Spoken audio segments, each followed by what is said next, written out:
All right.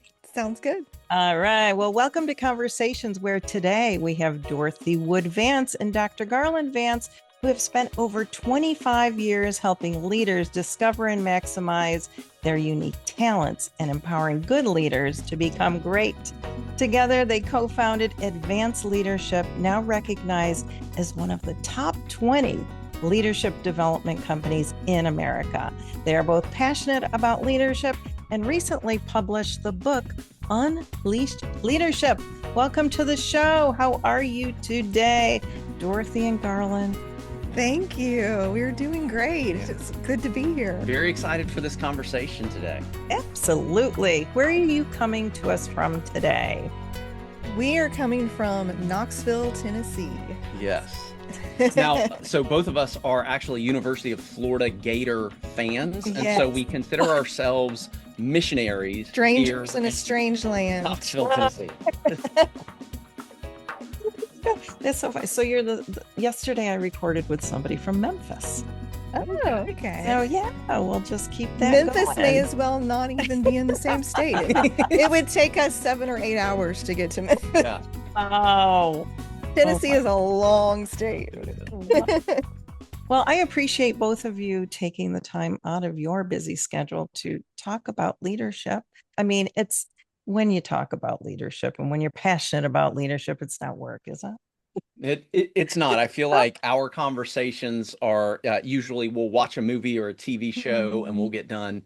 And our kids are like, Mom and Dad are going to talk about leadership now, so we're going to go away. Yeah, what leadership lessons were in that movie? How can they apply this? Is it? Yeah. Oh, well, hopefully we're going to get some leaders unleashed today. At least give them a little bit of information about that. So in your book, you say that every problem in business starts as a leadership problem. I'd love to hear your thoughts on that.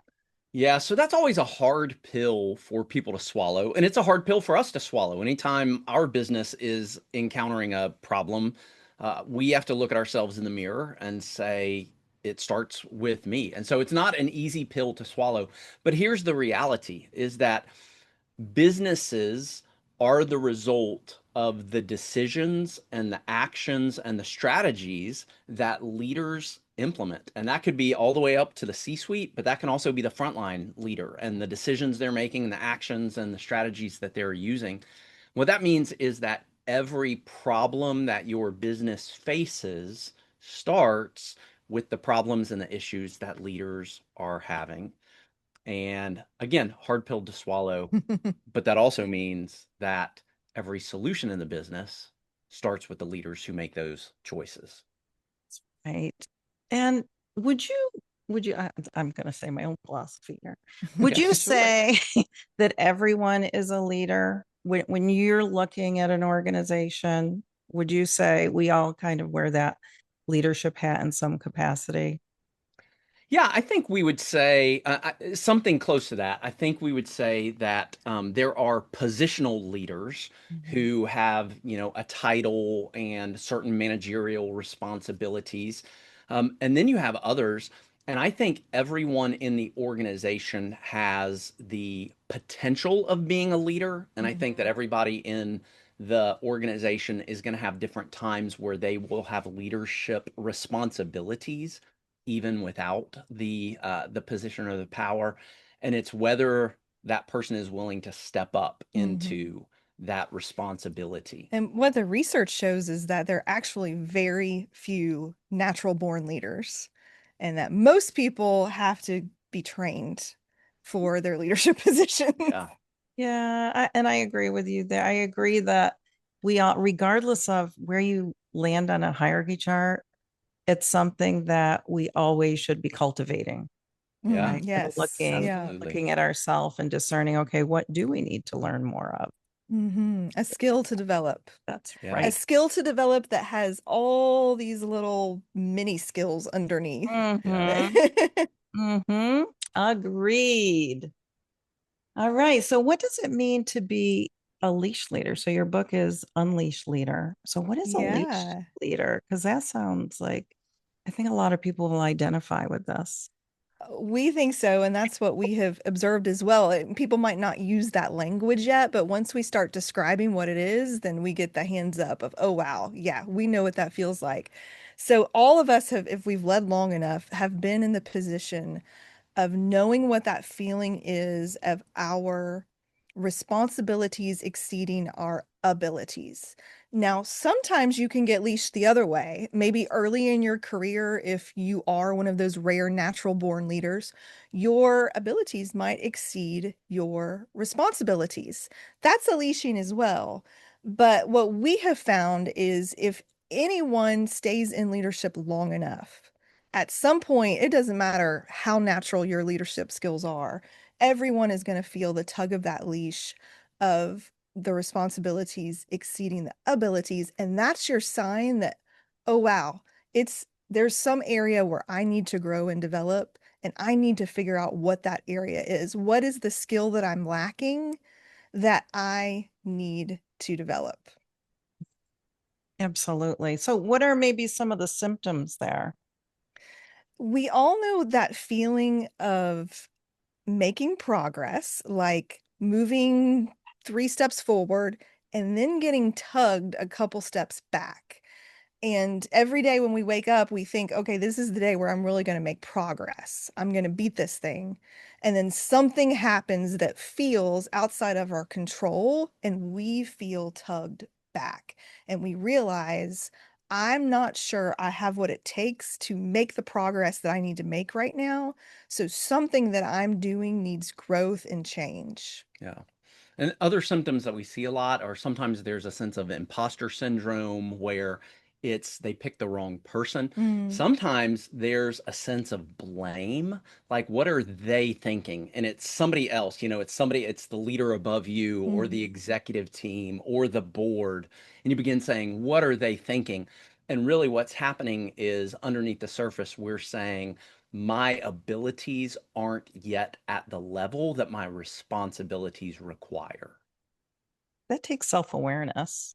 It It does. does. Yeah, it's uncanny how many people we'll talk to or groups we'll get into, and we'll start throwing out some of these leadership scenarios or development that's needed, and hardly ever, like I can't even remember a time, have we had people immediately go, "Oh, that's me." Usually the response is, "Oh, that's my leader." Hmm. People know what it feels like to be led poorly, Yes, but it takes us a little longer to realize when we're the ones who are leading poorly. that's right. That's Yeah. right. And, there's a lot of vulnerability there.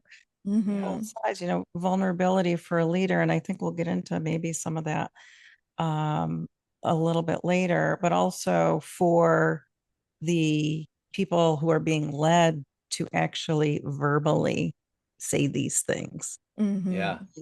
whether it's Yeah. through assessments like 360s or whatnot, some type of diagnostic where the leader is looking to get better and to understand their people, or just people having conversations with their leader. Yeah. This Yeah. Yeah. this is what I'm seeing and feeling from your leadership. Those are hard conversations that not everybody is ready to have. Yeah. And It's it takes a true. lot of humility for a leader to be able to accept that and Mm. receive it, or at least listen to it and Hmm. then look in the mirror to the best of their abilities without bias and say, Oh, is that what it's like to be on the other side of me? right. Yeah. Interesting. All right. So you talk about the role of leader, and the definition of that is one seeing a clear preferred future who rallies and mobilizes others around that. Why is it important for leaders Hmm. to have their own definition? Yeah, so it's the word leader is such a ubiquitous word. I mean, it is everywhere. You go into the bookstore and you see it, you go to your and you see it, like it's just everywhere talking about leaders. And what we found is that a lot of people in companies really struggle because we're using different definitions of what a leader is. And so one person thinks of a leader as the person who works the hardest and the longest. And Hmm. another person thinks of the leader as the person who inspires people and makes them feel good about stuff. And then a third person leader is the person who always gets results no matter what. Well, if you're dealing with three different definitions of leaders, then how you grow as a leader is going to look differently based on your definition. Who you pick as future leaders and who you cultivate as leaders is going to look different. How you train people is going to look different. And so, what we wanted to do was say, our definition isn't the only one, but this is the definition that we're working off of Mhm. in helping leaders understand how to get unleashed. Which is good. I mean, that says it right there. We Yeah, do yeah, want to, and we and we need to paint our people into the picture, right? Yeah, that's a We are good way of bringing that is a saying them it. great way along. to say it. Yeah. Mhm. Uh, Yeah, instead of I love that, and I think we'll steal it and give you credit the first two times that we use it. But we want to paint them into the picture rather than painting the picture onto them and just hoping mhm, that they come up with it on mhm. their own. Yes. Yeah. That's good. So how would that work? So let's think about this. So I'm a leader. I have my Mhm. definition of leadership. I must be sharing it with Mhm. people so they understand what my definition is, Yeah, correct? And Yes. so then the employees would know, okay, well, Kelly is demonstrating leadership because this is her definition of leadership, or Kelly is not demonstrating leadership because she is not demonstrating what she says is leadership. Is that right.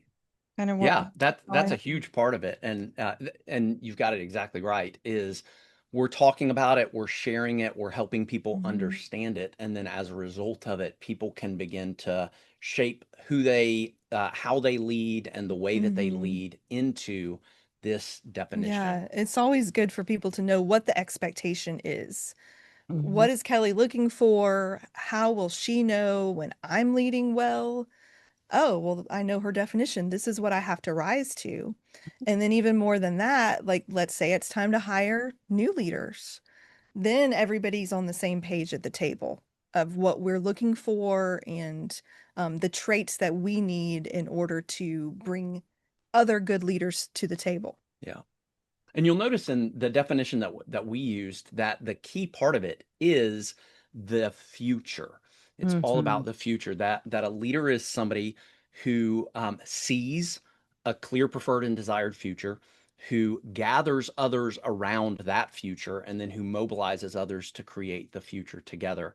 And so, for us at least, a key part of leadership is you have to be seeing and thinking and gathering people and mobilizing people towards something better that's down the road. Absolutely. Preach.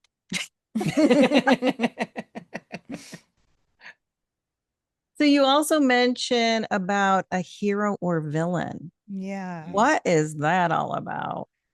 Yeah, a lot of leaders miss that they are being constantly evaluated, that people are going home at night and their leaders are the topic at the dinner table. And we can't control as leaders how people perceive us, but we can control the data that we're giving people.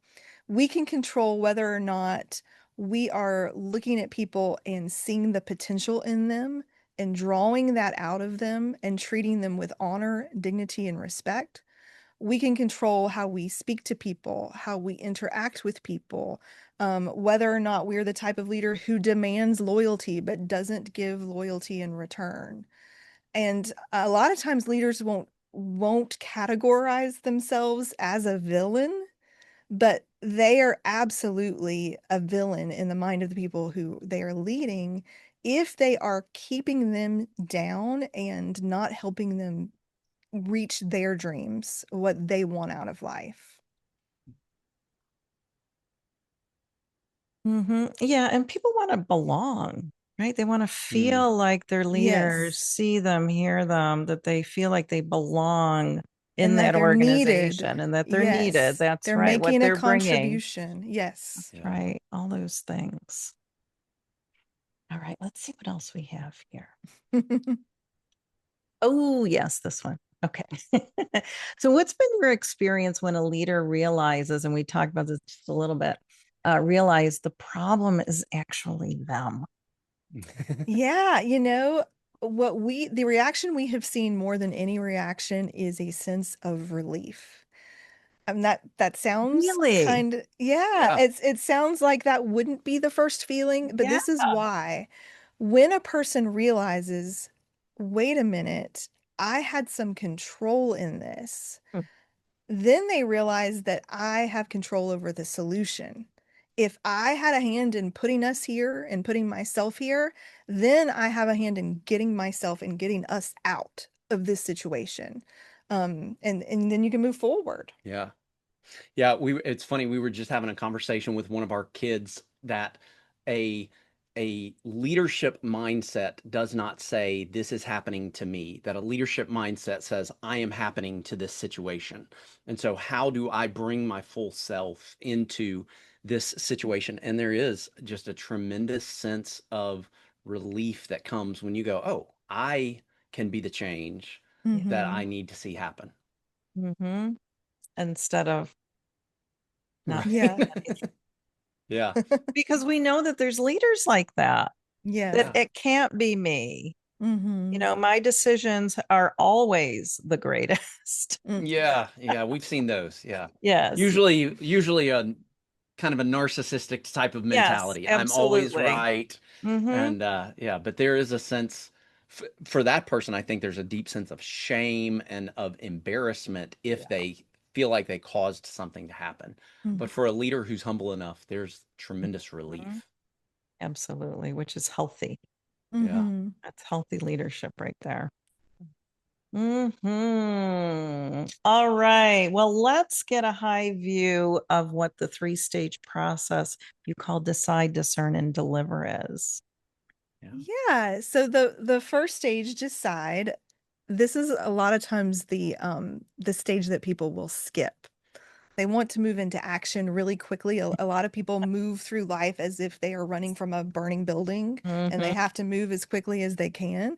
But really, the way that most situations work is you have time to decide if you need to run from this building or if there's some other solution in mind. So that first step is, do I want to commit to this process? Do I think it's worth it to get unleashed? The second stage, discern. This is the strategic thinking stage. Again, we're still in the building. We've not run out yet. We've not taken action. We are taking the time to think through, how am I going to approach this? And most importantly, what is the root issue? Which really is the heart of the Unleashed leadership framework, is all about these 7 issues that will unleash you from we think At least at least 95%. 95%, it's probably higher than that, of the challenges that you'll encounter as a leader. But a lot of times on first look, people will misdiagnose Mm-hmm. what the issue actually is and then start putting in the wrong solutions. So this discern step is necessary so you actually get to the real problem. And then finally, you can move into the final stage where you actually do the work and deliver on the decision that you made and the strategy that you put in place during the discern stage. And that's where the action happens. Yeah. Yeah. So maybe like hit the pause button a little bit. Right? Yeah, yeah. Yes, Yeah, because absolutely. we are, especially in the US, we want to activate, we want to execute, we want to do, Mm-hmm. do, do. And instead of hitting that pause button or pumping the brakes or whatever you want to call it, and going through that framework, I think is marvelous. It's brilliant. Well, thank you. Yeah, and we've seen it work help so many times where leaders think that something is wrong. So we worked with one client about a year ago who was so concerned because they thought they had a terrible culture. And we were looking on the outside and looking in and we were like, "Oh my gosh, like this is a really healthy culture. It's a great culture from everything that we can tell from the employees who we Yeah. talked to, everything." They thought they had this huge culture issue. Well, as we started going through those seven issues: character, competence, capacity, clarity, community, culture, and consistency, what we recognized in them that they couldn't see is that they didn't have a culture issue, they had a capacity issue. Their leaders were so busy and so overwhelmed with so many things to do that developing the culture was harder for them to do. Creating clarity was very difficult for them to do because they were working 80-hour work weeks on a million priorities, and there was just too little capacity for them to create the culture they wanted to create. Yeah, and we see that a lot, unfortunately. But it isn't that Unfortunately. interesting how you look at the culture of that organization? You're like, this is healthy. Mm-hmm. But through another lens, it's like, no, this isn't Mm-hmm. good. We need to do something about that. So that's really interesting. Yeah. That is very interesting. Because usually if somebody says our culture is not healthy, it's not good, you're in Mm-hmm. there and you're like, yeah, you're right. This is not good. Right, right. So that's interesting. Well, let's go ahead and land the plane, Dorothy and Garland. Let's talk about those seven issues. Maybe if you can go through those, and you mentioned them: character, competence, clarity, community, culture, consistency. Why don't you go Yeah. ahead and talk a little bit about that? Yeah. So again, all of those start with C. So we'll start Which with I character. love. Well, I thanks, love thanks. that.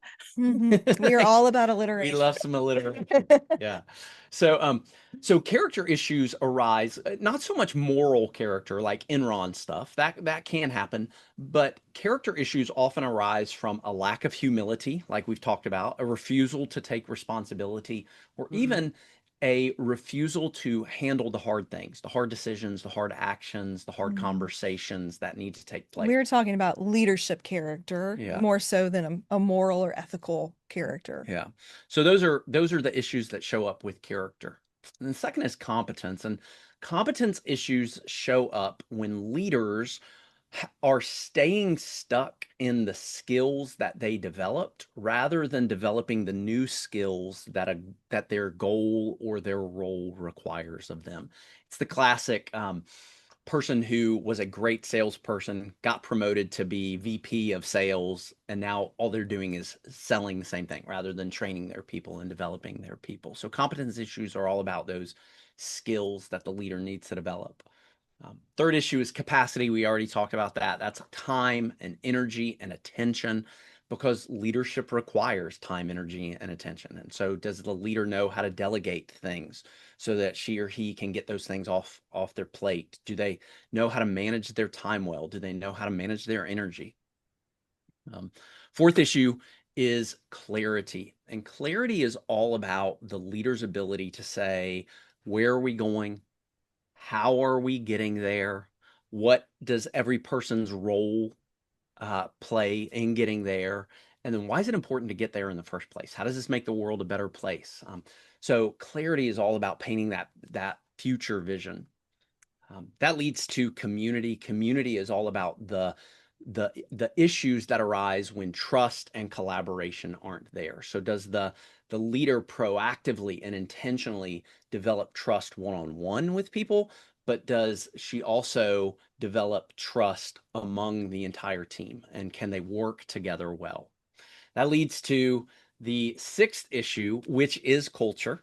And culture is all about the values lining up with the behaviors. Do those line up together? If we say we value customers, do we treat them in a way that shows them value? If we say we put people first, does that mean we actually talk about people before we talk about profit?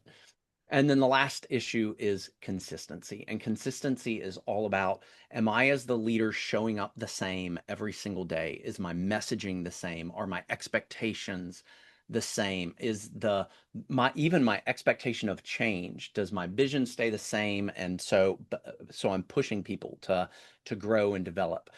That's all about consistency. And so that is your seven issues. And those seven issues we have found in our research Hmm? comprise at least 95% of the problems that leaders face. And is there one or two that really consistently stand out? Or Yeah. There are. You want to take that one? Yeah, we always go back to clarity because if the clarity isn't there, if people don't know where are we going, how are we getting there, what's my role in getting there, those types of questions aren't answered, then things tend to fall apart. Yep. They're in order for a reason. We believe character is at the foundation of healthy, good leadership.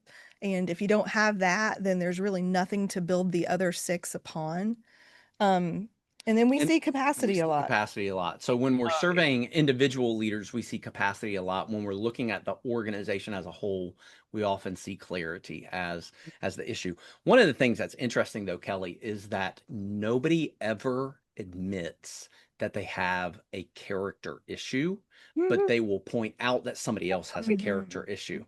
And once we start understanding that whole role of humility and Mm. responsibility and handling the hard things, and do I treat people with honor and dignity and respect, then a lot of times leaders will go, okay, yeah, maybe my character isn't all that great. But nobody admits it off the bat. And Dorothy, I heard you say that for character, it's not like moral or ethical character. Mhm. How do you like differentiate? Mhm. Yeah, we tend to have a optimistic view of people. And I don't know, maybe we shouldn't all the Bad, time, but our bad thing. our thinking our thinking is if somebody trusts you enough to put you in charge of the lives of other people, then we're thinking that that's a given that you have some level of moral or ethics. Now, all we're thinking of many examples where that has not been true and is not true. But we're just giving people the benefit of the doubt is you know how to be a good person. You're not lying, cheating, stealing, right? And we're moving beyond that to, okay, we've got that. Everybody know, even if you're doing it, you should at least know you're not supposed to be doing it. Like, I don't think we need to stand up here and teach you what your mama should have taught you in kindergarten. So we're moving beyond that and saying, all right, we're talking about leadership. It goes above and beyond that. This is something that all of us can work on. uh, we can all work on being a more humble person. We can all work on being a person who is not afraid to enter into conflict in order to reestablish peace. Those are things we can work on. Hmm. And that's a lot of good work right there. It is, yeah. Oh, so much good information. Thank you so much. I appreciate again you just taking the time out of your busy schedules to stop by conversations and really unpack some of these really important areas for leadership that are also in your book, Unleash Leadership. So I would love for you two to have the last word. Make sure you let us know how people can get a hold of you, where they can buy your book, and anything else you'd like to share. What say you? Yeah. Yeah. Yeah, so we actually want to give a free copy, a free audiobook copy to anybody in your audience who wants to grab that. So if you go to advanceleadership.live/free book, I'll send you the link to that. But advanceleadership.live/free book, you can actually download the audio version of Unleashed Leadership.